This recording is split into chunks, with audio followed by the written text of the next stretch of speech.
third step, which is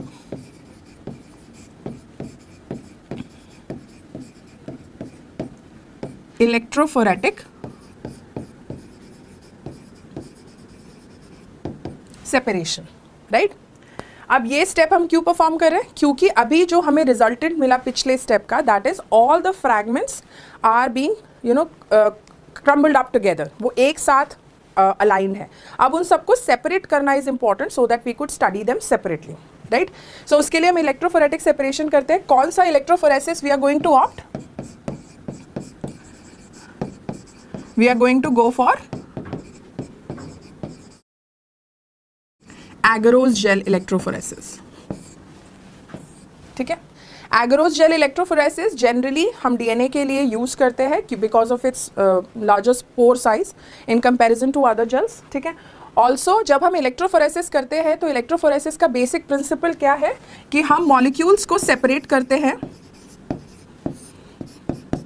on the basis of charge is to mass ratio, ठीक है। अब हमें यहाँ पे क्या सेपरेट करना है? We are going to separate DNA, the deoxyribonucleic acid. हमें पता है the overall charge on the DNA is going to be negative, चाहे कोई भी डीएनए मॉलिक्यूल है, राइट, उस पे ओवरऑल चार्ज क्या होगा? नेगेटिव होगा, यानी चार्ज हमारा क्या है? फिक्स्ड है, ठीक है। नाउ मास जो है that is going to be different. So agarose gel electrophoresis में आइडियली, क्योंकि चार्ज हमारा सेम है, न्यूमरेटर सेम है, सो हम जितने भी डीएनए फ्रैगमेंट्स को सेपरेट कर रहे हैं वो किसके बेसिस पे कर रहे हैं? सिर्फ मास के बेसिस पे, राइट। ये this is electrophoretic mobility, right.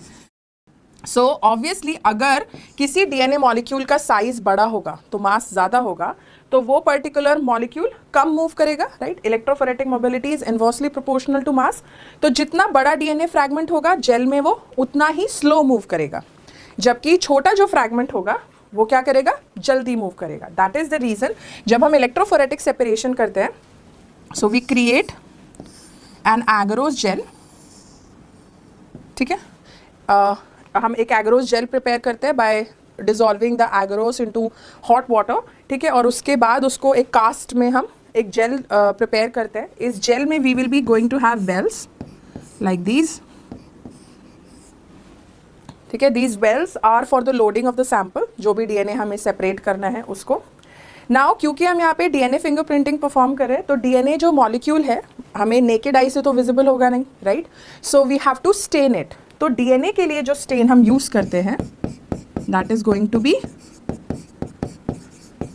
ETBr, ethidium bromide, ठीक है। नाउ इस पर्टिकुलर स्टेन के साथ ये पर्टिकुलर जो स्टेन है वो एक्चुअली कैसे डीएनए को विजुअलाइज कराता है? By intercalating between the bases. पर प्रॉब्लम इसकी क्या है इस पर्टिकुलर स्टेन की, कि इसको विजिबल लाइट में हम नहीं देख सकते। We need UV light to visualize it, ठीक है। तो जब ये डीएनए, लेट्स सपोज आपने यहाँ पे डीएनए लोड कर दिया, ठीक है। ना how you are going to see that how much DNA has been moved?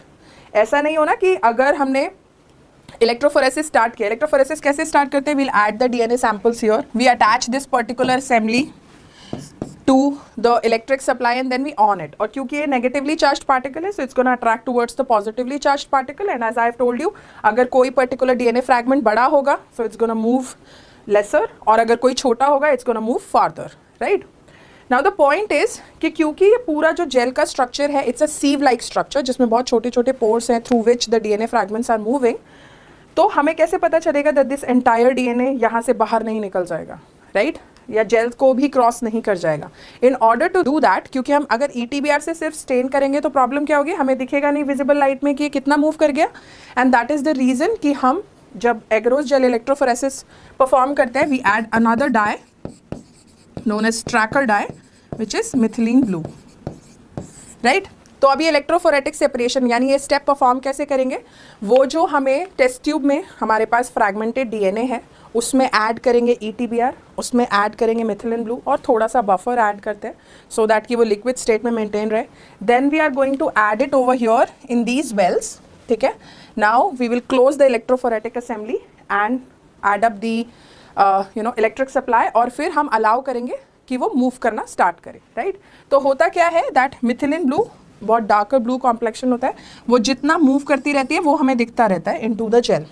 सो जब वो 3/4 ऑलमोस्ट इतना मूव कर जाती है, we will stop the electric supply and will take out the gel further so that कि हम नेक्स्ट जो step है वो परफॉर्म कर सकें, राइट ये स्टेप हमने परफॉर्म किया क्योंकि वो जो क्लब्ड अप हमारे सारे फ्रैगमेंट्स थे वो क्या हो गए, सेपरेट हो गए, राइट उसके बाद हम सेपरेशन देखेंगे कैसे. When we take out the gel we could see it under the UV light, तो हमें ऑरेंजिश पिंकिश कलर के बैंड्स मिलते हैं.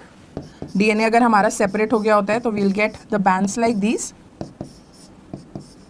ठीक है, now we'll use this particular band for further process to the 4th step.